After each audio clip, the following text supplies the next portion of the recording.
ओम श्री गुरुवे नमः। प्रिय श्रोताओं, आइए सुनते हैं बृहस्पतिवार व्रत की विधि एवं कथा। बृहस्पतेश्वर महादेव जी की इस दिन पूजा होती है। दिन में एक समय ही भोजन करें, पीले वस्त्र धारण करें, पीले पुष्पों को धारण करें और भोजन भी चने की दाल का ही होना चाहिए। नमक नहीं खाना चाहिए। इस व्रत में पीले रंग का फूल, चने की दाल, मुनक्का, पीले कपड़े, गुड़ तथा पीले चंदन से पूजा करनी चाहिए श्री हरि विष्णु और माता लक्ष्मी की। पूजन के पश्चात कथा श्रवण करना चाहिए। व्रत करने से बृहस्पति देव जी बहुत प्रसन्न होते हैं और धन और विद्या का लाभ होता है। स्त्रियों के लिए यह व्रत अति आवश्यक है और कल्याणकारी है। इस व्रत में केले का पूजन किया जाता है। कथा, किसी गांव में एक साहूकार रहता था जिसके घर में अन्न, वस्त्र और धन की किसी प्रकार कोई कमी नहीं थी, परंतु उसकी जो स्त्री थी अर्थात उसकी अर्धांगिनी बहुत ही कृपण थी, आलसी थी, किसी भिक्षार्थी को कुछ भी नहीं देती थी, सारे दिन घर के कामकाज में लगी रहती थी। एक समय एक साधु महात्मा बृहस्पतिवार के दिन उसके द्वार पर आए और भिक्षा की याचना करने लगे। स्त्री उस समय घर के आंगन को लीप रही थी। इस कारण साधु महाराज से कहने लगी कि महाराज, इस समय तो मैं घर लीप रही हूँ, आपको कुछ और नहीं दे सकती हूँ, किसी अवकाश के समय पर आना। साधु महात्मा ने खाली हाथ लौटना पड़ा उन्हें और कुछ दिन के पश्चात वही साधु महात्मा फिर से आए उसके द्वार पर और उसी तरह से भिक्षा मांगी। साहूकारनी उस समय लड़के को खाना खिला रही थी। कहने लगी, महाराज, मैं क्या करूं, अवकाश नहीं है, इसीलिए आपको भिक्षा नहीं दे सकती, आप किसी और दिन आना। तीसरी बार महात्मा आए तो उसने उन्हें उसी तरह से टालना चाहा, परंतु महात्मा जी कहने लगे कि यदि तुमको बिल्कुल ही अवकाश हो जाए तो मुझको भिक्षा दोगी क्या? साहूकारनी कहने लगी कि हाँ महाराज, यदि ऐसा हो जाएगा तो मैं आपकी बड़ी कृपा मानूंगी। साधु महात्मा जी कहने लगे, अच्छा, मैं एक उपाय बताता हूँ। तुम बृहस्पतिवार को दिन चढ़ने पर उठो और सारे घर में झाड़ू लगाकर कूड़ा एक कोने में ही रख देना जमा करके। घर में चौका इत्यादि मत लगाना। फिर स्नान आदि करके घर वालों से कहना उस दिन सब हजामत अवश्य बनवाएं। कोई बचे ना, रसोई बनाकर चूल्हे के पीछे रखा करो, सामने नहीं। सयाल को अंधेरा होने के बाद दीपक जलाओ तथा बृहस्पतिवार को पीले वस्त्र मत धारण करना, ना पीले रंग का इस्तेमाल करना, पीली चीजों का भोजन भी ग्रहण मत करना। यदि ऐसा करोगी तो तुमको घर का कोई काम नहीं करना पड़ेगा। साहूकारनी ने बिल्कुल ऐसा ही किया। बृहस्पतिवार के दिन चढ़े उठी, झाड़ू लगाकर कूड़े को घर में ही जमा कर दिया। पुरुषों ने हजामत भी बनवाई। उसके कहने पर भोजन बनाकर चूल्हे के पीछे रख दिया। वह सब बृहस्पतिवारों को ऐसा ही करती रही। अब कुछ ही काल बाद उसके घर में खाने को दाना न रहा। थोड़े दिनों में महात्मा फिर आए और भिक्षा मांगी, परंतु सेठानी ने कहा, महाराज, मेरे घर में खाने को अन्न तक नहीं है, आपको क्या दे सकती हूँ मैं?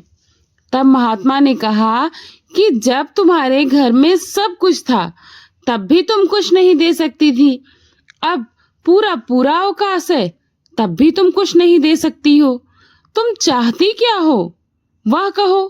तब सेठानी ने हाथ जोड़कर प्रार्थना की, महाराज, अब कोई ऐसा उपाय बताइए कि मेरे घर में सब कुछ पहले जैसा हो जाए, धन धान्य हो जाए। मैं प्रतिज्ञा करती हूँ कि मैं आप जैसा कहेंगे वैसा ही करूंगी और किसी का अपमान नहीं करूंगी। तब महात्मा जी ने कहा, बृहस्पतिवार को प्रातःकाल उठकर स्नान इत्यादि से निर्मित होकर घर को गौ के गोबर से लीपो तथा घर के पुरुष हजामत ना बनवाएं। भूखों को अन्न जल देती रहो। ठीक सायंकाल दीपक जलाओ। यदि ऐसा करोगी तो तुम्हारी सब मनोकामनाएं भगवान बृहस्पति जी की कृपा से पूर्ण हो जाएंगे। सेठानी ने ऐसा ही किया और उसके घर में धन धान्य वैसा ही हो गया जैसा कि पहले था, उससे भी अधिक। इस प्रकार भगवान बृहस्पति जी की कृपा से अनेक प्रकार के सुख भोग कर आदिकाल तक जीवित रही और उसके बाद विष्णु लोक में चली गई। अब हम आपको दूसरी कथा सुनाते हैं। एक बार की बात है भक्तजनों, बृहस्पतिवार की दूसरी कथा के अनुसार एक दिन इंद्र बड़े अहंकार से अपने सिंहासन पर बैठे थे और बहुत से देवता, ऋषि, गंधर्व, किन्नर आदि सभी सभा में उपस्थित थे। जिस समय बृहस्पति जी वहां पर आए तो सबके सब उनके सम्मान के लिए खड़े हो गए, परंतु इंद्र गर्व के मारे खड़ा न हुआ। उसको बड़ा अभिमान था, यद्यपि वह सदैव उनका आदर किया करता था। बृहस्पति जी अपना अनादर समझते हुए वहां से उठकर चले गए। तब इंद्र को बड़ा शोक हुआ, पछतावा भी हुआ कि देखो मैंने गुरु जी का अनादर कर दिया, मुझसे बड़ी भारी भूल हो गई। अभिमानवश गुरु जी के आशीर्वाद से ही तो मुझको यह सब वैभव मिला है, उनके क्रोध से यह सब नष्ट हो जाएगा। इसीलिए उनके पास जाकर उनसे क्षमा मांगनी चाहिए, जिससे उनका क्रोध शांत हो जाए और मेरा कल्याण हो। ऐसा विचार करके इंद्र उनके स्थान पर गए। जब बृहस्पति जी ने अपने योग बल से यह जान लिया कि इंद्र क्षमा मांगने के लिए आए हैं, तब क्रोधवश उनसे भेंट करना उचित ना समझा और अंतर्ध्यान हो गए। जब इंद्र ने बृहस्पति जी को घर पर ना देखा तब निराश होकर लौट आए। जब दैत्यों के राजा विश्वकर्मा को यह समाचार पता चला तो उन्होंने अपने पुत्र गुरु शुक्राचार्य की आज्ञा से इंद्रपुरी को प्रस्थान किया और चारों तरफ से घेर लिया। गुरु की कृपा न होने के कारण देवता गण ने वहां मार खाने लगे। तब उन्होंने ब्रह्मा जी को विनय पूर्वक सब वृतांत कह सुनाया और कहा कि महाराज, दैत्यों से किसी प्रकार हमें बचाइए। तब ब्रह्मा जी कहने लगे कि तुमने बड़ा अपराध किया है, जो गुरुदेव को क्रोधित किया। तुम्हें बड़ा अभिमान हो गया था ना, अब तुम्हारा कल्याण इसी में हो सकता है कि त्वष्टा ब्राह्मण का पुत्र विशुपा बड़ा तपस्वी है और ज्ञानी भी है, उसे अपना पुरोहित बना लो तो तुम्हारा कल्याण हो सकता है। यह वचन सुनते ही इंद्र त्वष्टा के पास गए और बड़े विनीत भाव से त्वष्टा से कहने लगे कि आप हमारे पुरोहित बनना स्वीकार कर लीजिए, जिससे हमारा सबका कल्याण होगा। तब त्वष्टा ने उत्तर दिया कि पुरोहित बनने से तपोबल घट जाता है, परंतु तुम बहुत विनम्र हो और विनती करते हो, इसलिए मेरा पुत्र विशुपा पुरोहित बनकर तुम्हारी रक्षा करेगा। विश्वरूपा ने पिता की आज्ञा से पुरोहित बनकर ऐसा यत्न किया कि हर इच्छा से इंद्र विश्वकर्मा को युद्ध में जीतकर अपने इंद्रासन पर स्थित हुआ। विश्वरूपा के 3 मुख थे। एक मुख से वे सोमपल्ली लता का रस निकाल पीते थे, दूसरे मुख से वे मदिरा पीते थे और तीसरे मुख से अन्न आदि भोजन करते थे। इंद्र ने कुछ दिनों उपरांत कहा कि मैं आपकी कृपा से यज्ञ करना चाहता हूँ। जब विश्वरूपा की आज्ञा अनुसार यज्ञ प्रारंभ हो गया, तब एक दैत्य ने विश्वरूपा से कहा कि तुम्हारी माता दैत्य की कन्या है, इस कारण हमारे कल्याण के निमित्त एक आहुति दैत्य के नाम पर भी दे दीजिए तो अति उत्तम होगा। विश्वरूपा उस दैत्य का कहा मानकर आहुति देते समय दैत्य नाम भी धीरे धीरे से लेने लगे। इसी कारण यज्ञ करने से देवताओं का तेज नहीं बढ़ा। इंद्र ने यह वृत्तांत जानते ही क्रोध में भरकर विश्वरूपा के तीनों सिर काट डाले। मद्यपान करने से भंवरा, सोमपल्ली पीने से कबूतर और अन्न खाने से मुख से तीतर बना। विश्वरूपा के मरते ही इंद्र का स्वरूप ब्रह्म हत्या के प्रभाव से बदल गया। देवताओं के 1 वर्ष पश्चाताप करने पर भी ब्रह्म हत्या का यह पाप नहीं छूटा, तो सब देवताओं के प्रार्थना करने पर ब्रह्मा जी बृहस्पति जी के सहित वहां पर गए। उस ब्रह्म हत्या के 4 भाग किए, उनमें से 1 भाग पृथ्वी को दे दिया गया। इसी कारण कहीं कहीं धरती ऊंची नीची और बीज बोने के लायक भी नहीं होती है। साथ ही ब्रह्मा जी ने यह वरदान भी दिया कि जहां पृथ्वी में गड्ढा होगा, कुछ समय पाकर स्वयं भर जाएगा। दूसरा वृक्षों को दिया, जिससे उनमें से दूध बाहर बहता है बनकर। इस कारण गुग्गल के अतिरिक्त सब गोंद अशुद्ध समझे जाते हैं। वृक्षों को यह वरदान दिया कि ऊपर से सूख जाने पर जड़ फिर फूट जाता है। तीसरा भाग स्त्रियों को दिया।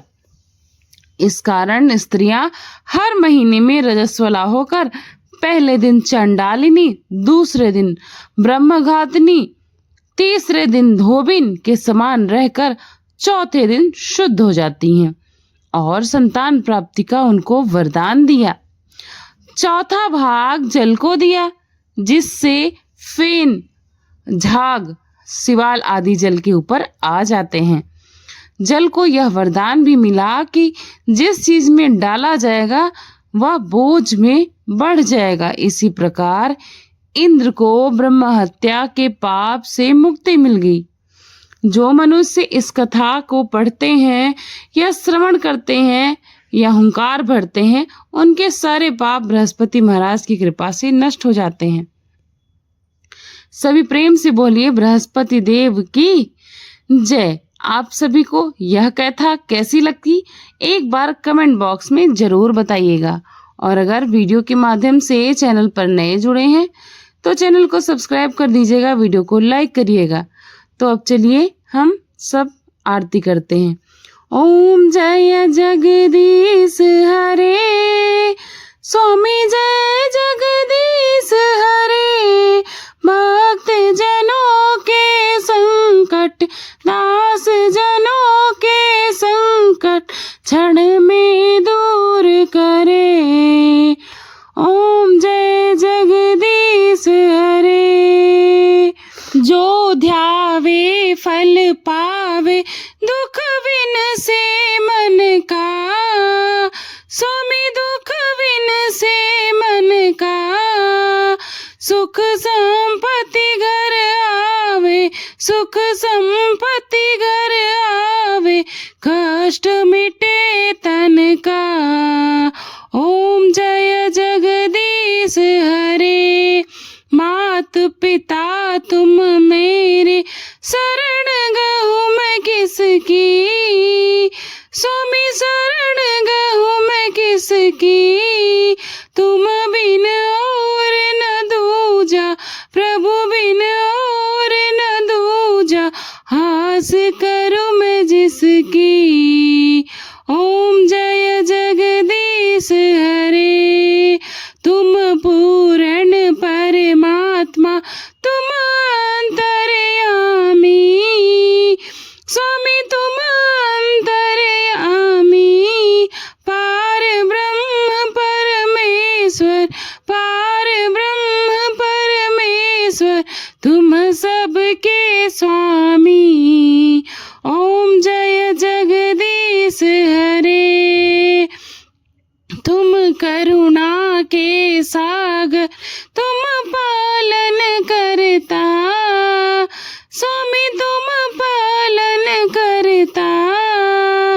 मैं मूर्ख खल कामी, मैं सेवक तुम स्वामी, कृपा करो भरता। ओम जय जगदीश हरे।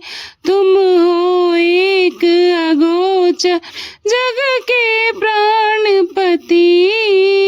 स्वामी सब